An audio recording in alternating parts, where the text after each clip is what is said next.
All right, everybody. So in class, I said I would try and find the goodness of fit test.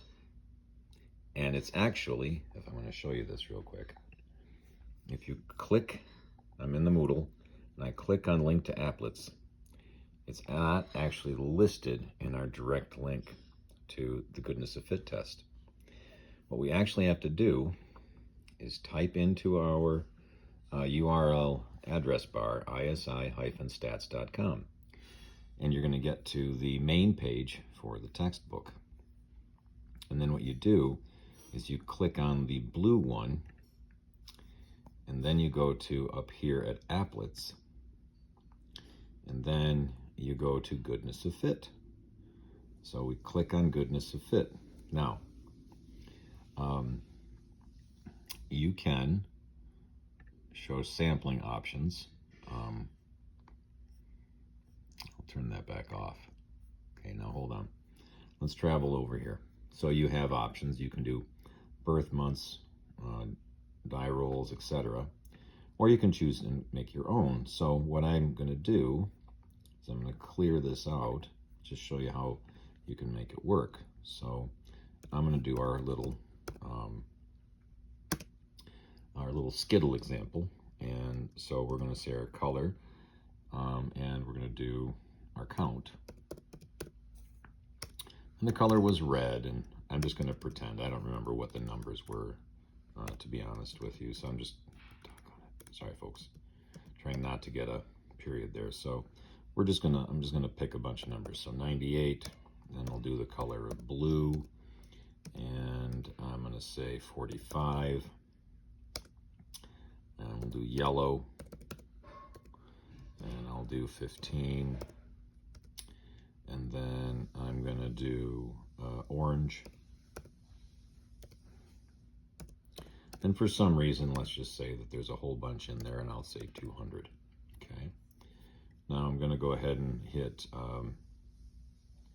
use data. Oops, use table. There it is. And so we have a count, and it is converted to a percent. Okay. Now you can click on your chi-squared show table, and you can click down here, but don't do that yet. So if we were dealing with show sampling options, notice that it's taking the fact that we have 4 categories here, and it's broken it into evenly distributed amounts, saying, oh, we should have 25% of this, 25% of that, 25%.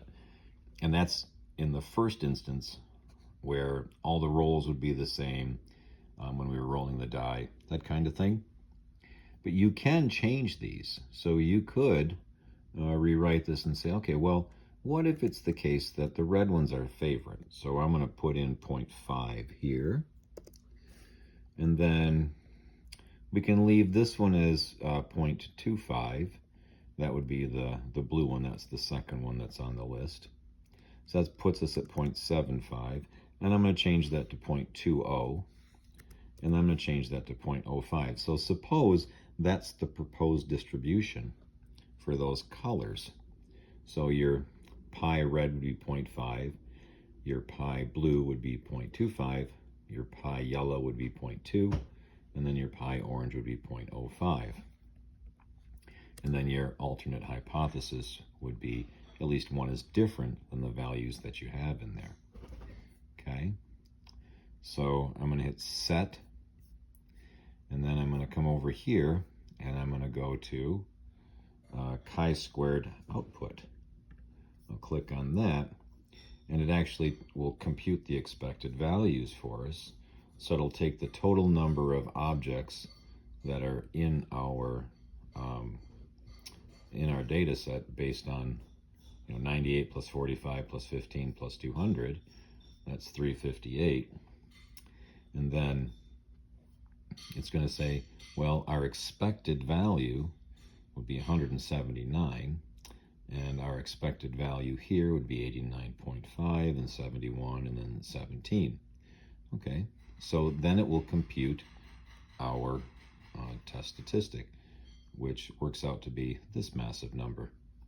And again, our degrees of freedom are 3, and our p-value would be incredibly small because that is so far away from anything that we would see in our distribution. But I wanted to show you that, and hopefully that helps a little bit in case those problems pop up. All right, have a good one.